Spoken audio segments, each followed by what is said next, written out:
कहानियों की क्यारी में प्रस्तुत है बालक कबीरदास जी की बचपन की कहानी। काशी में एक ब्राह्मण रहते थे।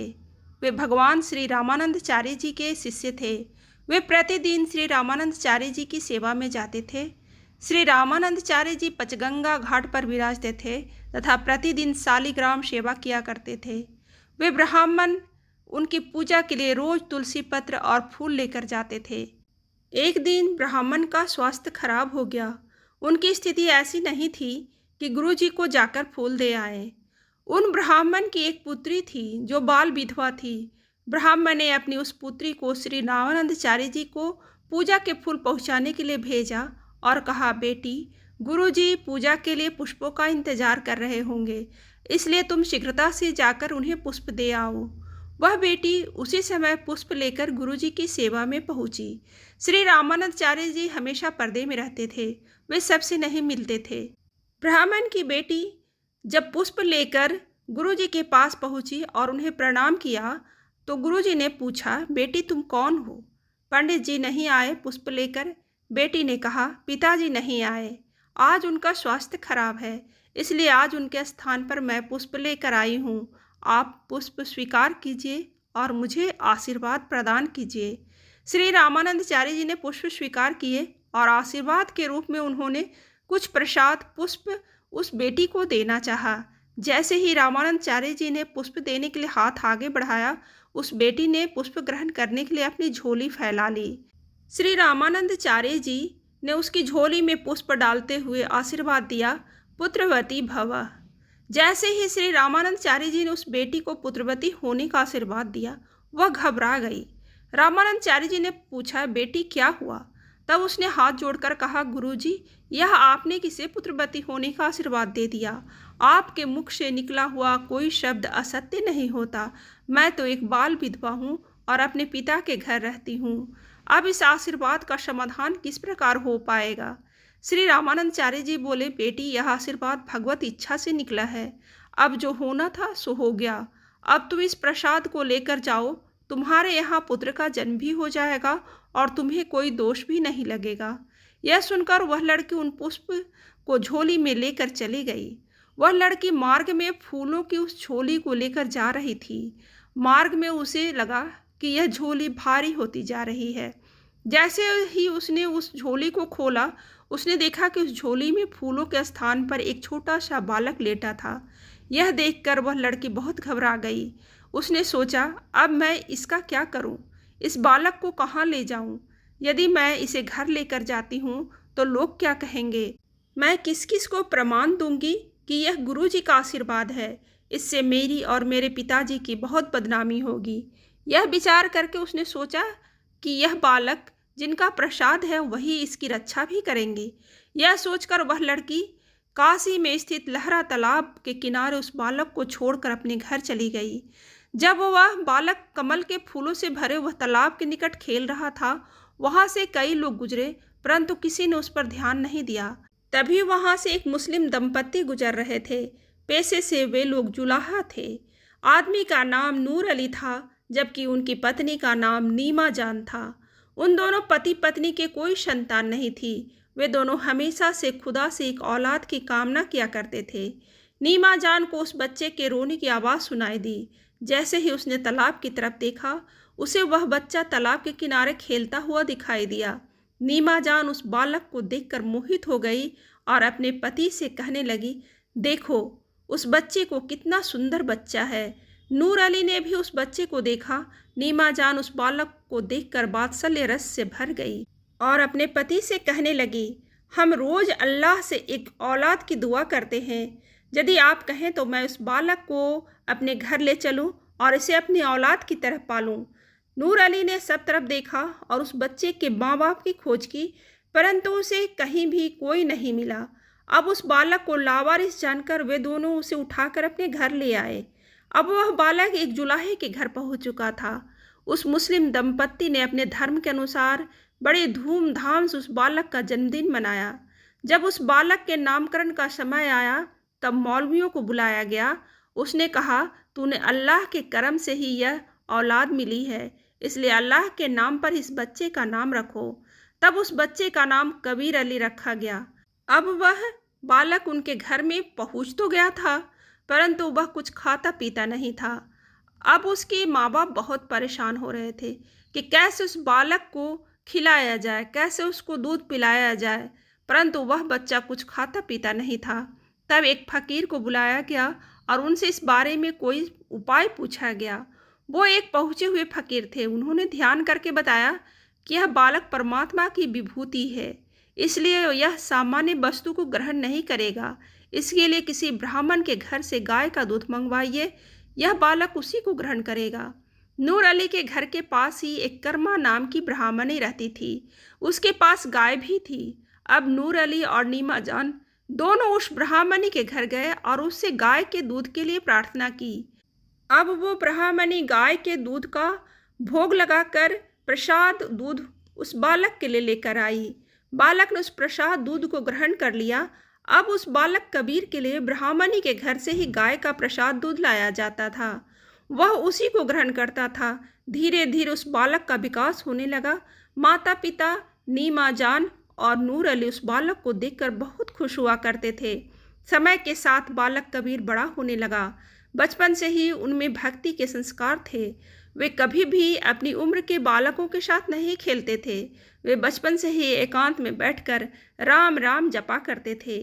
पहले तो उनके माँ बाप समझ ही नहीं पाए कि यह क्या बोलता है, पर जब उन्होंने ध्यान से सुना तब उन्हें पता चला कि अरे यह तो राम राम बोलता है। तब कबीर दास जी को उनके माँ बाप समझाने लगे, बेटा हम लोग हिंदू नहीं हैं, हमारे यहाँ यह नाम नहीं लिया जाता, इसलिए तो राम राम मत बोला कर। परंतु कबीर दास जी ने राम राम जपना नहीं छोड़ा। वे हमेशा राम नाम जपा करते थे। कबीर दास जी जब कुछ और बड़े हुए तब उनके पिता नूर अली ने उन्हें मदरसे में पढ़ने भेजा।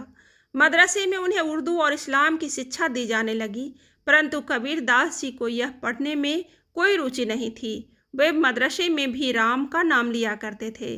मदरसे के मौलवी ने बहुत प्रयास किया कि कबीर को इस्लाम का ज्ञान दिया जाए, परंतु कबीर दास जी अपने धुन में मगन रहते और राम राम करते थे। एक दिन कबीर दास जी ने मदरसे के सभी दीवारों पर राम राम लिख दिया। सब तरफ राम ही राम लिखा हुआ दिख रहा था। तब मदरसे की मौलवी कबीर दास जी को उनके घर छोड़ गया और बोला, इस बच्चे को हम कुछ नहीं पढ़ा सकते, यह हमेशा राम का नाम लेता रहता है। इसे देखकर दूसरे बच्चे भी राम राम करने लगे हैं, इसलिए आज के बाद इसे पढ़ने के लिए हमारे यहाँ मत भेजना। नूर अली ने मौलवी को बहुत समझाया, परंतु मौलवी नहीं माने। इसके बाद नूर अली ने कबीर दास जी को किसी दूसरे मदरसे में भर्ती करवाया, परंतु वहाँ भी कबीर दास जी ने कुछ नहीं पढ़ा। वे हमेशा राम का नाम जपा करते थे। कबीर दास जी कहते थे कि राम का नाम सभी शास्त्रों का ज्ञान है, इसलिए मुझे कहीं भी और कुछ भी पढ़ने की ज़रूरत नहीं है। मेरे लिए तो बस राम का नाम ही काफ़ी है। नूर अली कबीरदास जी को मदरसे में पढ़ाना चाहते थे, लेकिन सभी मदरसों ने उन्हें पढ़ाने से मना कर दिया।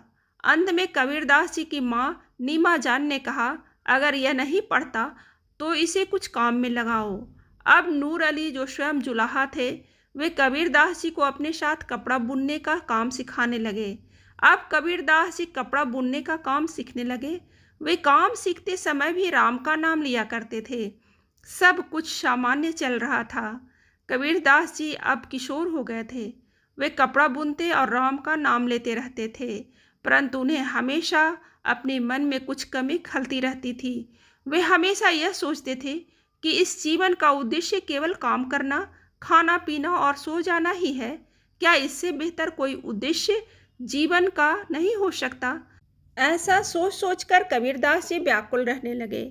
एक दिन कबीरदास जी की माँ घर में हाथ की चक्की पर गेहूं पीस रही थी। चक्की को देखकर कबीरदास जी रोने लगे। माँ ने पूछा, बेटा क्यों रोता है? कबीरदास जी बोले, माँ इस चक्की के दोनों पार्टों के बीच में जो भी गेहूं के दाने आते हैं वे सभी पिस जाते हैं। इस चक्की को देखकर मुझे ऐसा लगता है जैसे यह धरती और यह नीला आसमान चक्की के दो पार्ट हैं और हम सब लोग गेहूं दाने के दाने हैं जो इस चक्की में पिसे जा रहे हैं। माँ, क्या हम भी इन सब गेहूं के दानों की तरह एक दिन पिस जाएंगे? तब कबीरदास की माँ ने बेटे को सांत्वना देते हुए कहा, यह सही है कि इस चक्की में गेहूं के सभी दाने पिस जाते हैं, लेकिन बेटा इस चक्की के बीच में एक कीला है। इस कीले के साथ जो भी दाना लगा रहता है वह कभी नहीं पिसता। कबीरदास जी ने पास में आकर देखा। उन्होंने देखा कि चक्की के बीच वाले कील पर जो दाने थे वे अभी साबुत थे। यह देखकर कबीरदास जी खुश हो गए और बोले, माँ, हमें भी ऐसे ही किसी सहारे की ज़रूरत है जिसकी शरण में जाकर हम इन दो पाटों के बीच पिसे जाने से बच सकते हैं। अब कबीरदास जी हमेशा यह सोचते रहते थे कि मुझे किसकी शरण में जाना चाहिए जिससे मेरा इस जीवन में उद्धार हो सके। भगवत प्रेरणा ने कबीरदास जी को विचार आया कि किसी योग्य गुरु की शरण में जाने पर ही इस जीवन का उद्धार संभव है। अब कबीरदास जी हमेशा भगवान से प्रार्थना करने लगे, हे प्रभु, मुझे किसी गुरु की शरण दिला दो। इसी भाव को लेकर कबीरदास जी राम नाम का जाप करते रहते थे। एक दिन कबीरदास जी की सुबह समय घर की छत पर बैठे हुए राम नाम का जप कर रहे थे। उसी समय आकाशवाणी हुई कि हे कबीर, उठो और जगत गुरु श्री रामानंदचार्य जी को अपना गुरु बनाओ। तब कबीरदास जी ने आकाशवाणी से पूछा, हे प्रभु, जगत गुरु श्री रामानंदचार्य जी तो विमुखों और हम यवनों का मुख भी नहीं देखते, तो फिर मैं कैसे उन्हें अपना गुरु बना सकता हूँ। तब आकाशवाणी ने फिर कहा, तुम सुबह ब्रह्म मुहूर्त में अंधेरे में तिलक और कंठी धारण करके पंचगंगा घाट पर लेट जाना। उस समय जगत गुरु श्री रामानंदचार्य जी घाट पर गंगा स्नान करने आते हैं। जब तुम उनके मार्ग में लेटे रहोगे तो उनके चरण तुम्हारे शरीर को स्पर्श करेंगे। उस समय उनके मुख से जो भी निकले उसे ही तुम गुरु मंत्र मानकर स्वीकार कर लेना। यह कहकर आकाशवाणी शांत हो गई। उसी दिन कबीरदास जी कंठी और धोती लेकर आए। उन्हें अगले दिन सुबह ब्रह्म मुहूर्त में पंचगंगा घाट पर जाना था, परंतु कबीरदास जी गुरु से मिलने के लिए इतने व्याकुल थे कि उन्होंने सोचा अगर अगले दिन सुबह इतनी जल्दी नींद नहीं खुली तो गुरु जी से मिलना नहीं हो पाएगा। इसलिए कबीरदास जी उसी दिन रात को ही कंठी, तिलक और धोती धारण करके पंचगंगा घाट पर जाकर लेट गए और गुरु जी के आने का इंतजार करने लगे। अगले दिन सुबह ब्रह्म मुहूर्त में श्री रामानंदचार्य जी घाट पर स्नान करने आए। उनके मार्ग में कबीरदास जी मुंह के बल घाट की सीढ़ियों पर लेटे थे। अंधेरे में श्री रामानंदचार्य जी का पैर कबीरदास की पीठ पर पड़ा। अचानक पीठ पर पैर पड़ते ही कबीरदास जी की चीख निकल गई। श्री रामानंदचार्य जी अंधेरे में देख भी नहीं पाए कि उन्होंने किसके ऊपर पैर रखा है। चीख सुनते ही रामानंदचार्य जी के मुख से निकला, बेटा राम राम बोल। गुरु जी के मुख से यह सुनते ही कबीरदास जी खुशी से झूम उठे। वे उस स्थान से उठकर तुरंत अपने घर की तरफ दौड़ पड़े। वे मार्ग में सभी से कहते जा रहे, आज मुझे रामानंदचार्य जी ने अपना शिष्य बना लिया। कबीरदास जी का हृदय आनंद से भर गया था। जब वे घर पहुँचे तब तक उनके माता पिता उठ चुके थे। कबीरदास जी को देखकर उनकी माँ नीमा जान चौंक गई और बोली, अरे तूने यह कंठी, तिलक और धोती क्यों पहन रखी है? कहाँ जाकर आया है तू? कबीरदास जी बोले, मैं पंचगंगा घाट पर गया था। वहाँ पर मैंने जगत गुरु श्री रामानंदचार्य जी से दीक्षा ग्रहण कर ली है और उनके आदेश के अनुसार आज से मैं कंठी, तिलक धारण करके राम का नाम लिया करूँगा। यह सुनकर कबीरदास जी के माता पिता बहुत क्रोधित हुए। बोले, हमारे खानदान में आज तक किसी ने राम का नाम नहीं लिया, तो तू क्यों ले रहा है? यह सब करना छोड़ दे। कबीरदास जी बोले, नहीं माँ, राम का नाम मेरी सांसों में बसा है, अब मैं इसे नहीं छोड़ सकता। उस दिन के बाद से कबीरदास जी हर समय कंठी और तिलक धारण करके रहने लगे। बाजार में जब वे कपड़ा बेचने जाते तो सब लोग उनको देखकर आश्चर्य करते कि यह जुलाहा कब से कंठी, तिलक धारण करने लगा। तब कबीरदास जी बड़ी प्रसन्नता से सभी को बताते कि मैंने जगत गुरु श्री रामानंदचार्य जी महाराज से दीक्षा ली है, अब मैं उनका शिष्य बन गया हूँ। यह सुनकर सब लोग बड़े आश्चर्य में पड़ गए। वे बोले, श्री रामानंदचार्य जी महाराज तो यवनों का मुख तक नहीं देखते, उन्होंने तुम्हें अपना शिष्य कब बना लिया? कब तुम्हारी दीक्षा हुई? कबीरदास जी बोले, मेरी दीक्षा हुई है, साच को आज नहीं, मेरे पास प्रमाण है। मुझे कहीं भी परीक्षा देने के लिए बुला लो, मैं आपको प्रमाण देने के लिए तैयार हूँ। यह सुनकर सभी लोग बड़े अचंभित हुए। तब कुछ लोग श्री रामानंदाचार्य जी के पास पहुँचे और उन्हें सब बात बताई। वे बोले, महाराज, काशी में एक कबीर नाम का यवन जुलाहा रहता है। वह तिलक लगाता है, कंठी पहनता है और चोटी भी रखता है। वो कहता है कि आपने उसको दीक्षा दी है और वो आपको अपना गुरु बताता है।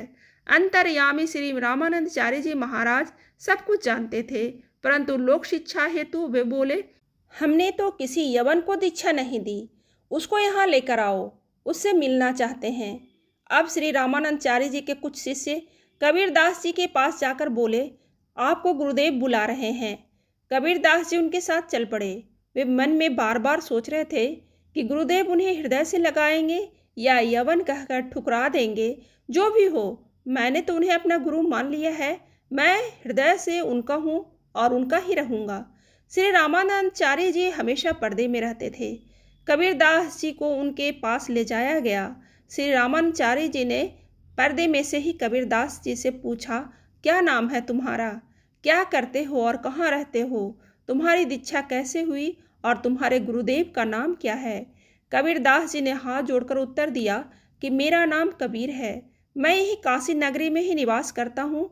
मैं एक जुलाहा हूँ और कपड़े बुनने का काम करता हूँ। कुछ दिन पहले आप ही ने मुझे दीक्षा दी है। मुझे आकाशवाणी ने आदेश दिया था कि मैं सुबह के समय पंचगंगा घाट की सीढ़ियों पर लेट जाऊं।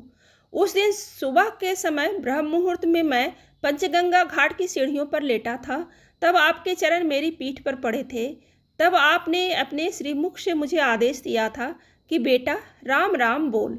तभी से मैंने आपके मुख से निकले राम नाम को गुरु मंत्र मान लिया है। बताइए, क्या मैंने कुछ गलत किया? क्या राम नाम का समस्त ग्रंथों का सार नहीं है? कबीरदास जी के मुख से यह बात सुनकर श्री रामानंदाचार्य जी ने पर्दा हटा दिया और कबीरदास जी को अपने हृदय से लगा लिया और कहा, तुम ही मेरे सच्चे शिष्य हो। तुमने ही राम नाम की महिमा को पहचाना है। इसके बाद श्री रामानंदाचार्य जी ने घोषणा कर दी कि मैं कबीरदास का गुरु हूँ और कबीरदास जी मेरे शिष्य हैं। इसके बाद श्री रामानंदाचार्य जी ने कबीरदास जी को विधिवत दीक्षा प्रदान की और राम नाम का मंत्र प्रदान किया और भजन करने की विधि बताई। इसके बाद सब तरफ कबीरदास जी और रामानंदाचार्य जी की जय जयकार होने लगी।